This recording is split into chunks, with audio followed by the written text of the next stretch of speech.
In our third part of the process here, our activity 3, we're going to actually go back in and make our standard drawings, industry standard drawings, both in Inventor and in AutoCAD.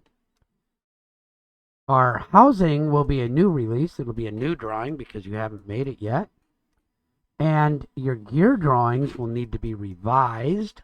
Your gear number 1 and gear number 2, your drive gear and your driven gear. You're going to need to learn how to revise a drawing and document it so that people know what got changed. And so we're going to start with that. We're going to revise the pinion, the drive gear. We're going to revise the driven gear.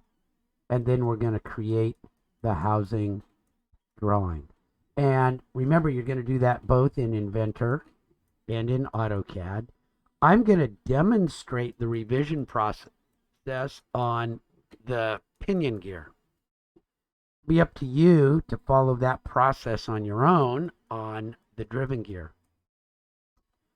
And then I'll do a very, very brief demonstration on the housing because at this point the expectation is that you're getting the hang of making these drawings and following sort of a design template. So what I'll show you is not an exact match for what you'll do, but it'll be kind of close.